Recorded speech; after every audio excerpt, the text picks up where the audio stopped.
জামালপুর সরিষাবাড়িতে অবাধে চলছে ৬ চাকার পাহাড়ি যান ট্রাক্টর।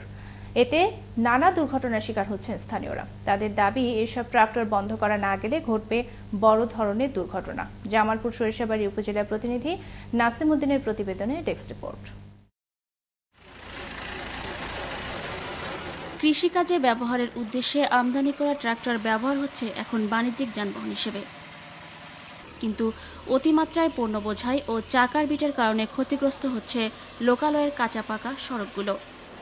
এছাড়াও অদক্ষ চালকের কারণে প্রায় ঘটছে ছোট বড় অসংখ্য দুর্ঘটনা। রাস্তার যে ক্ষতিটা হচ্ছে তা অপূরণীয়। দিন দিন ক্ষতিগ্রস্ত হচ্ছে রাস্তাগুলো, গ্রামীণ অবকাঠামো উন্নয়ন নষ্ট হচ্ছে, পাশাপাশি গ্রামের বাচ্চা কাচ্চারা স্কুলে যেতে ভয় পাচ্ছে এবং শব্দ দূষণ হচ্ছে প্রতিনিয়ত।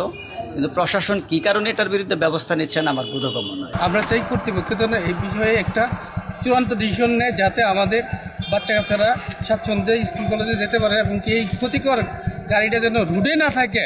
এই যে যেখানে খেতে খামারে কাজ করার দরকার, খেতে খামারের জন্য কাজ করে। এদিকে এসব অবৈধ যানবাহনের বিরুদ্ধে শীঘ্রই ব্যবস্থা গ্রহণের কথা জানান উপজেলা নির্বাহী কর্মকর্তা। এই গাড়ির কারণে অনেক রাস্তাঘাটই নষ্ট হচ্ছে, এরকম বিভিন্ন অভিযোগ আমাকে বিভিন্ন মানুষ, সাধারণ মানুষ এবং জনপ্রতিনিধিরা, ইউনিয়ন পরিষদের মেম্বার, চেয়ারম্যানরা বিভিন্ন সময় আমাকে জানিয়েছে। তো আসলে এইটার এই কারণে অনেক ধরনের সমস্যা তৈরি হচ্ছে। তো আমি আশা করব যে সরকারের উপর মহল অবশ্যই বিবেচনা করবে, এই ব্যাপারে উপযুক্ত আইন প্রণয়ন করবে, যাতে করে মানুষের সমস্যা যেটা আছে সেটা লাঘব হয়। সড়কে শৃঙ্খলা ফেরাতে অবৈধ ট্রাক্টর বন্ধের দাবি ভুক্তভোগীদের। আমাদের কাছে মনে হয় যে কখন জানি আমাদের উপর দিয়ে উঠাই দিবে। কর্তৃপক্ষের দৃষ্টি আকর্ষণ করব যেন দ্রুত আইন অনুযায়ী ব্যবস্থা নেওয়া হয়। রাস্তায় গাড়ি চালায় তাদের নাই কোনো লাইসেন্স, নাই কোনো প্রশিক্ষণ, যে কারণে রাস্তায় অ্যাক্সিডেন্টের মাত্রা বেড়ে গেছে।